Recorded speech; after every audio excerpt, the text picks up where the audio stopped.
Awesome. Our mics are on. Consensus 2022. We're here. Play to earn reward participation. My name is Darren Glover. I'm the head of gaming at VaynerSports. We're a talent agency. Some of you might know Gary Vaynerchuk is our chairman. His younger brother AJ is our CEO.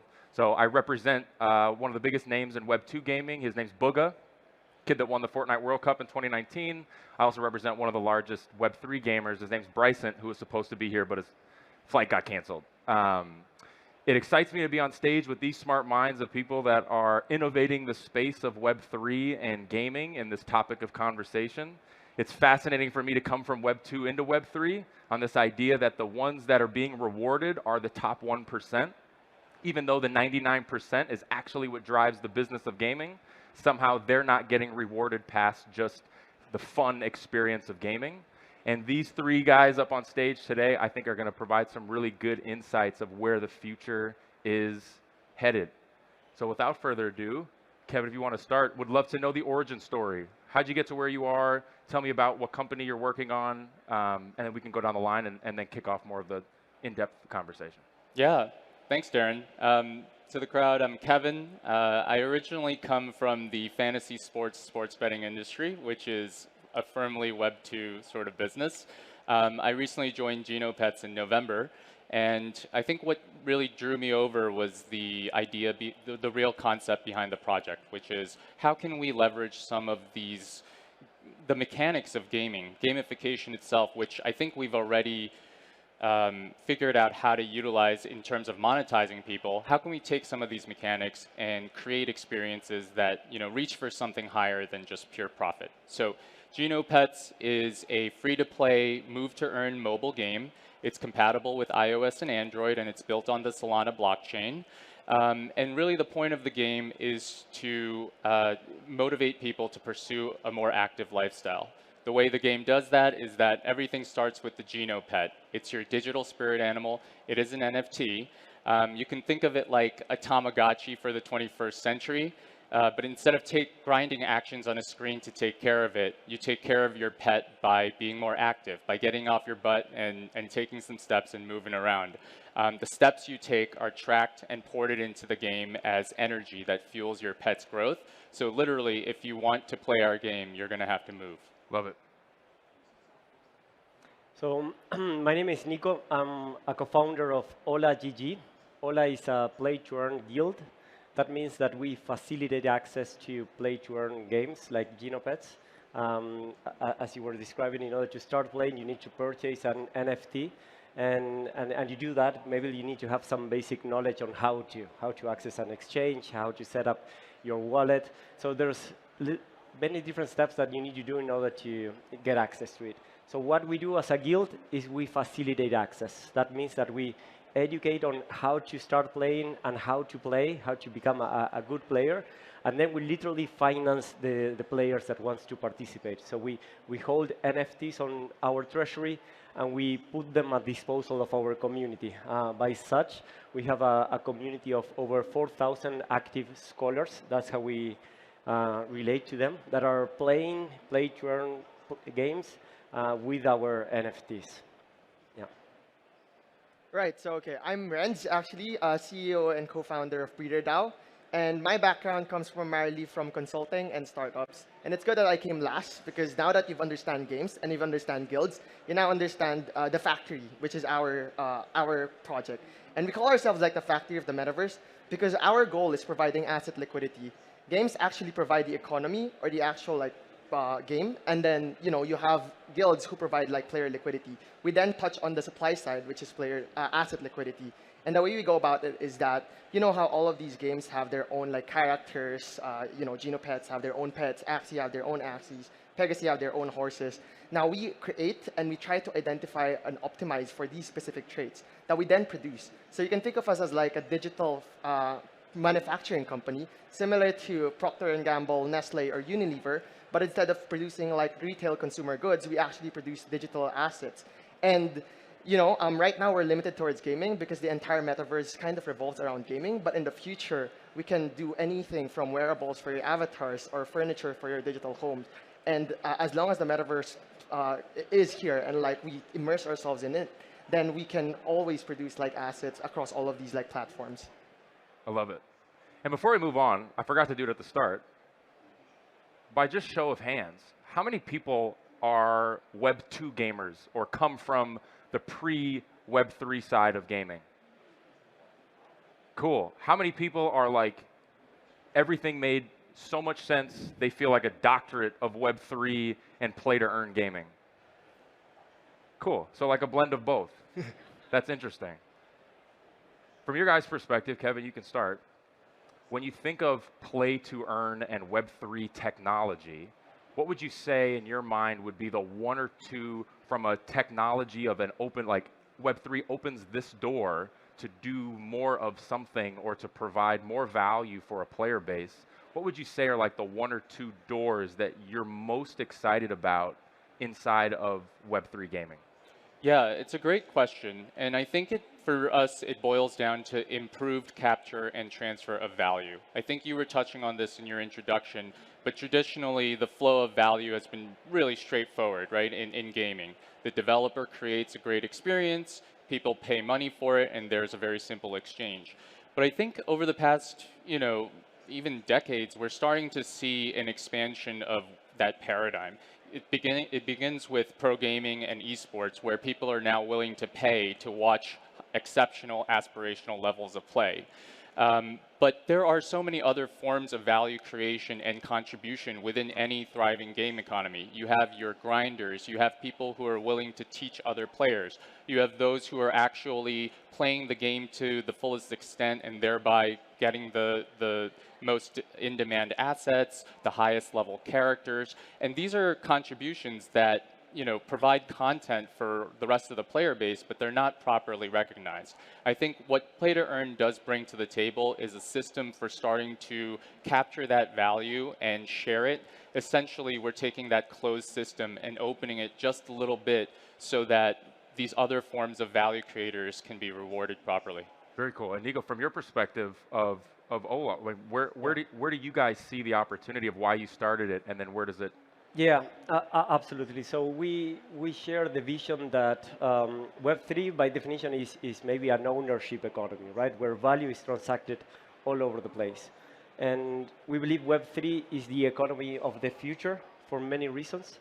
Now, our focus is in the Hispanic markets. Most of it is in Latin America.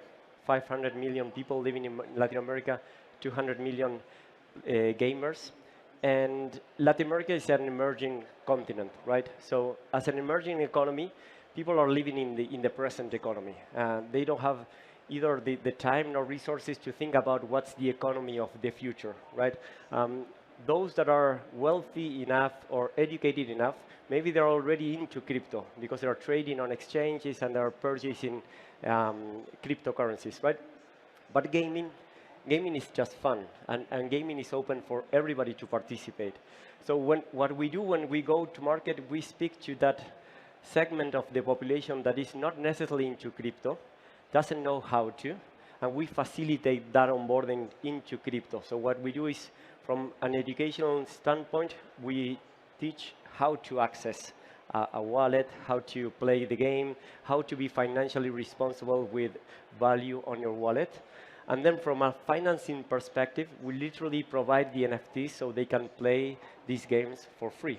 And that's how we have a vision of onboarding massively different types of audience into Web3. With a bigger vision of onboarding them into the space of Web3. Got it. And I think the vision is also bigger. It's not only gaming. I think gaming makes sense as a first step because it's fun.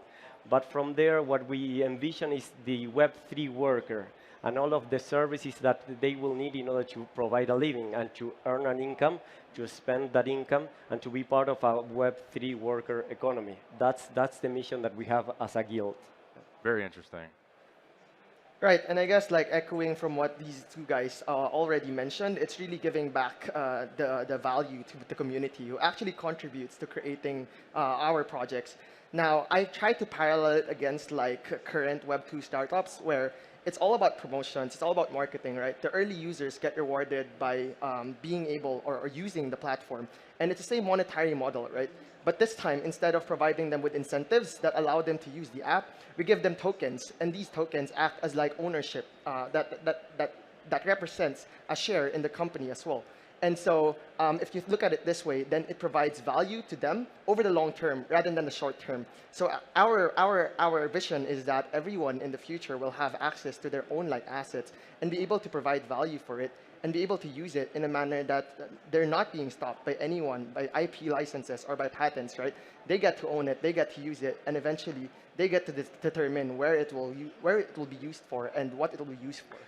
And here might be a controversial thought, and I won't give it to one person, but whoever wants to challenge the perspective on it, is this idea that, and you even see people that are musicians or people that start doing a hobby because they're passionate in it, and it turns into a career, and they don't like it anymore. Because now I'm not doing it because I love it, I'm doing it because it's my job to do it.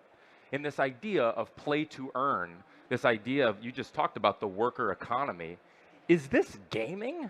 Or is this a whole new construct of more of like, we're just creating a new world of employment and we're gamifying employment in these digital worlds?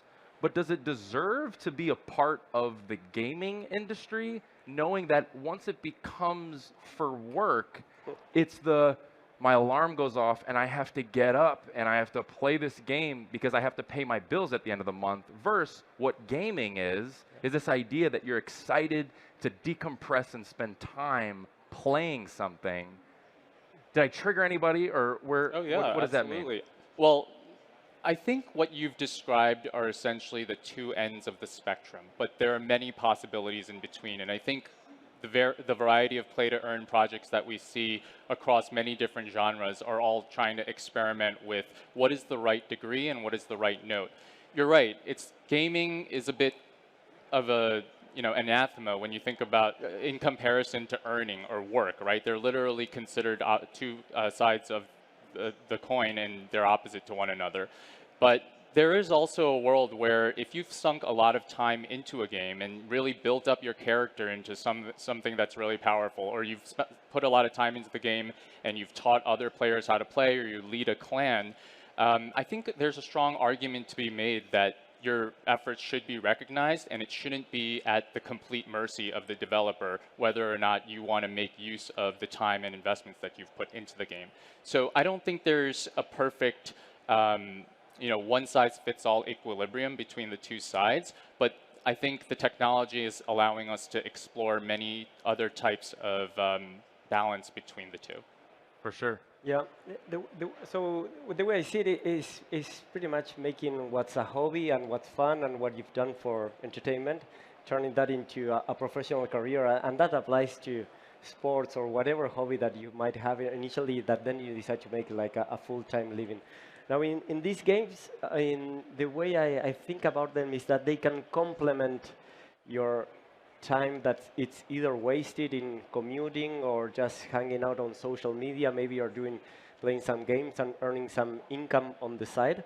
And eventually in the future we'll see. I think there's a lot of room in this, a new reality, let's call it a metaverse, for Game 3 workers, where people with skills, and skills could be you're a great player and you reach the next level, or you beat your competitors, or you're a great designer and you're designing amazing NFTs that people are simply willing to buy from you. I believe there's going to be a lot of room for that digital economy. And just to build on it, and I'll give you a chance to answer it, but I think it also begs the definition to figure out, what does earn and reward, like, what does that mean? Is it always a cryptocurrency? Do you see there being ways that, I'm saying me, but like the people on the other side of the spectrum, that like they're too small-minded to think that right now the only way to earn is a cryptocurrency, and the only way you get rewarded is by selling your NFT. Those are the two ways. Do you see there being a future where the definition of earning and reward, where does that go? Could be actually, but for me, what you described like earlier is actually a a specific profile of gamers, right? There are really people who would just play a game to earn. Even in more traditional gaming, people actually just create accounts, farm, and then grind, and then sell it afterwards, right? And this is actually a profile that I've existed even before.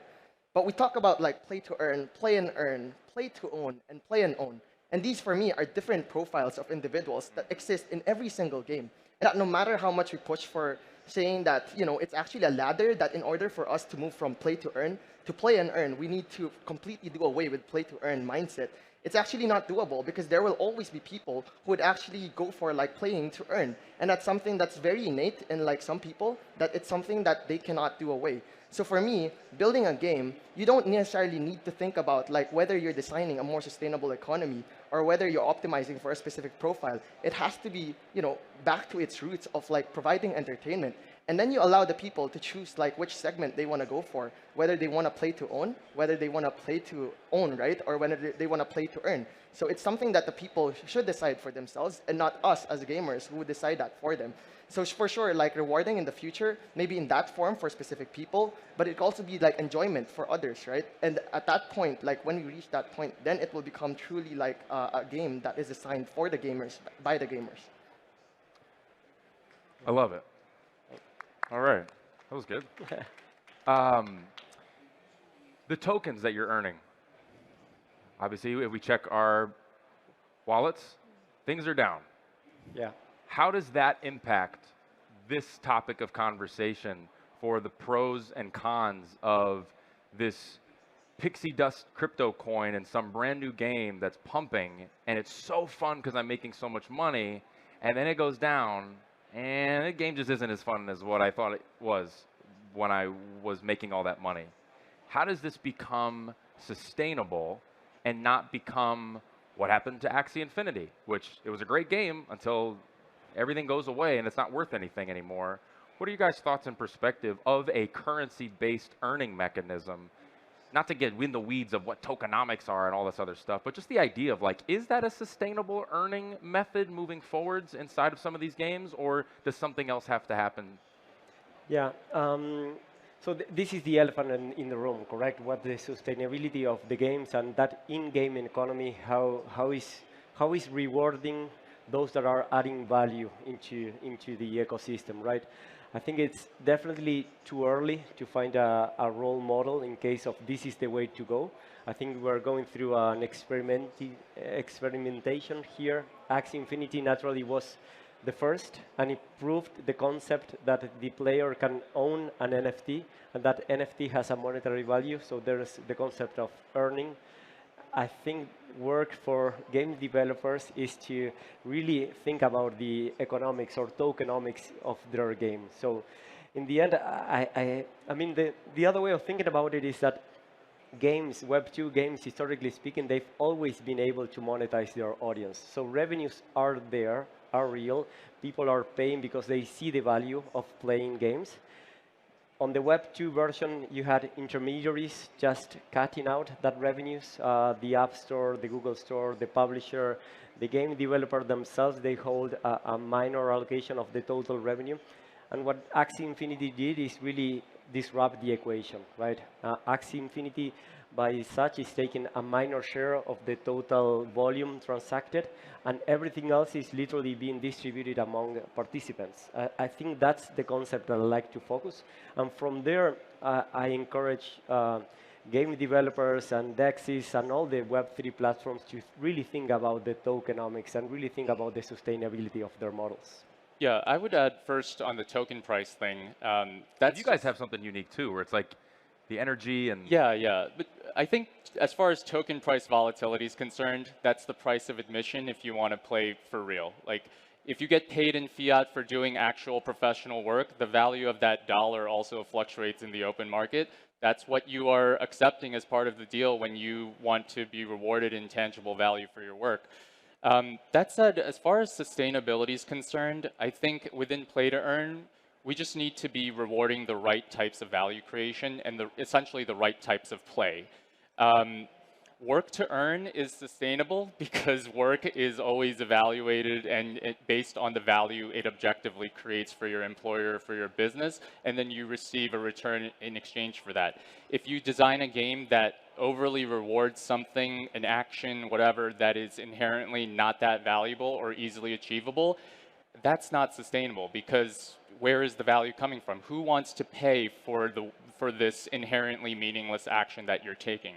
And so I think sustainability always begins with designing and thinking about what are the mechanics within the game that are going to create separation, and they're going to create a curve where players can recognize who's skilled, who's putting in the work, and then who deserves to be rewarded for that. Right, and I agree with Kevin actually in terms of like designing sustainability, because this framework actually comes from people who think that the value that Web3 really provides, at least in gaming, is the ability for people to earn from it, right? But it's not actually the only value that that blockchain really provides. This actually stems from the fact that you are able to own your assets, and from that the ownership, you can then like do whatever it is from there. It's just that the pioneer for this one is Axie Infinity. And they were so successful in terms of being able to do like a dual token economy that rewards people for playing the game and incentivizes them to actually play and then breed and then buy more, right? But in the future, there are very different like models where people would actually just play and then they can collect whatever it is that they want. And they wouldn't even think about like earning or like extracting value from it. But because like it allows for it to because it is very easy for them to do so at the moment, then a lot of people are actually following the same mindset and the same framework. But it also comes from like a shift in the future of the kinds of games that we're seeing, at least from where we're at, right? You have games like Genopets that are innovating the way that we look at like these games, where it's more of like collecting and ownership of these pets more than being able to earn from these pets, right? And in the future, people would actually genuinely want to play. And in that form of, at that point, like we'll be able to come or create like sustainability, not from the economy itself, but from playing the game. We've been talking for, I don't even know, whatever, 20 minutes or so. And I'm saying this from like a moderator standpoint, but what's interesting, and I want to ask you guys, games. Like there are different types of games that you can play. I think a lot of the games that you can find nowadays are a lot of the same thing. It's just reskinning the cat, so to speak. It's the same thing with new characters, but you're doing the same stuff. It's just like in its own subset community. Is the future of play-to-earn gaming going to come from a battle royale game, the current infrastructure of what a popular game is? Or do you guys see there being this world that you're opening up is move to earn going to be the thing that everyone is doing, or is it going to be a more simplistic game like the fruit cutter game? Or I mean, where do you see the category of games going in Web3? Yeah, I think more so than whether it's going to define the future of play to earn, I think gaming itself is going to continue to expand and encompass more things. And the boundaries of what we define as gaming are already starting to blur with education, with training, with self-care, stress relief. And I think, our team at Genopets, it's full of gamers, it's full of people who are very familiar with even the history of gaming over the past few decades. And I think we can safely say that traditional developers have mastered gamification, but they've made it subservient purely for the purpose of monetization. For developers like us, what interests us, what excites us, is the possibility of utilizing some of those mechanics for something a little bit greater. In our case, it's to get people moving, it's to get people pursuing a more active lifestyle, but I've seen projects in the space that are focusing on education or training specific skills, and I think that's where the future of gaming is going, and also is super exciting. And Nico, with you and your guild, like how do you guys, when you're out there in the marketplace looking at what games you guys want to write that check and make that investment into, what are you looking at now versus where do you think you're going to be looking at in the future? Yeah, so as a guild, we are agnostic to, our role is to provide the games our community wants to play, right? So there's a lot of listening to the community, understanding what's relevant for them, what games they like us to bring in, and providing those resources. Now, what's also interesting is that we focus on the Hispanic markets alone, but in that segment we have very different types of gamers. So we have populations coming from emerging markets, primarily around South America, that are the financial inclusion aspect of this model is very radical, right? And maybe the basic games like Candy Crush, even Axie Infinity, and those, they're making tremendous impact. You know, OLA is already diversifying our treasury, providing several games, moving out of Axie and onboarding other proposals. We're currently on Axie, Cybele, Karmaverse, and more will be coming very soon. We only launched a few months ago, so that's why we're soon. But also the other aspect is more advanced markets where maybe financial inclusion is not the driver. We are also addressing markets like Spain, like the US Hispanics, and there we see competition is really the reason why people are coming into this space. We are partnered up with esports organizations that are very curious about what's going on in the future of Web3 gaming. We are in conversation with several game developers. We've seen some videos of AAA games that are coming to market very soon. There's none out there yet, but I'm confident that over the next 6 to 12 months, we will see more than one AAA game in the market. And are you picking games because it's from a fun aspect or an earnings aspect? What's your ratio of fun versus earnings? So on the earnings part, we are definitely looking into how healthy the economy of that market is. And we're working close with advisors that are looking into the utility of those tokens, how likely gamers will be to sell the tokens right away and pushing down the price of those tokens, how fast the issuance of those tokens will evolve. And so definitely it's one of the lines that we look into before. So economy, the fun, yeah, the quality of the game, their experience. If they already have track record, that's easier. I mean, it's very early for the whole industry, but we're less to promote a particular game. We are more about providing the game the community wants to play. Got it. Renz? Right. For us, with BreederDAO, we're game agnostic, guild agnostic. We actually go where the demand is. If there's a demand for a particular game, then we go with that. If a guild wants a specific game or assets for a specific game, then we also go with that. Regarding your question about like whether we believe like it's gonna go for play to earn to move to earn, right? We don't believe that there's gonna be like any one dominating idea. It's gonna be like, of course, like I mean, it's not gonna be a zero-sum game where it's all gonna flow to one, right? It's gonna be like pockets of these things. And similar to how we believe that there are already a lot of games at the moment with different genres, right? The play to earn or the freemium model didn't necessarily kill the pay to play model.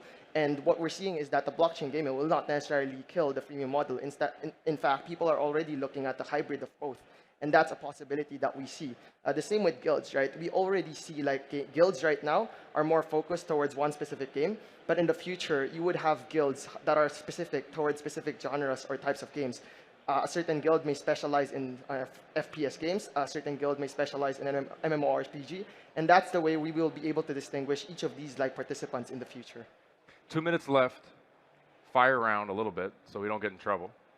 From a game side, for people that are interested in this topic of conversation, what's your, say something other than Genopets, in the context of it, what's the game that you would tell somebody to say, listen, you want to play a fun game, earn it, whatever it is, what's the game that everyone should go check out and try out?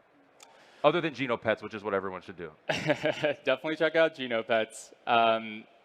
Personally, I can't say I endorse this from an earning perspective, but just from a pure gameplay perspective, I love Thetan Arena. Thetan Arena? Even just playing against bots, I love the UI. It's very seamless. The NFT artwork is very high quality, and we come from a team where we really prize the art that we produce, so that's something we keep an eye out for as well. There you go. Yeah, I won't refer to any game, to be honest. I think there's a lot. Not one game. Where should everybody go? What game should they get into? I'm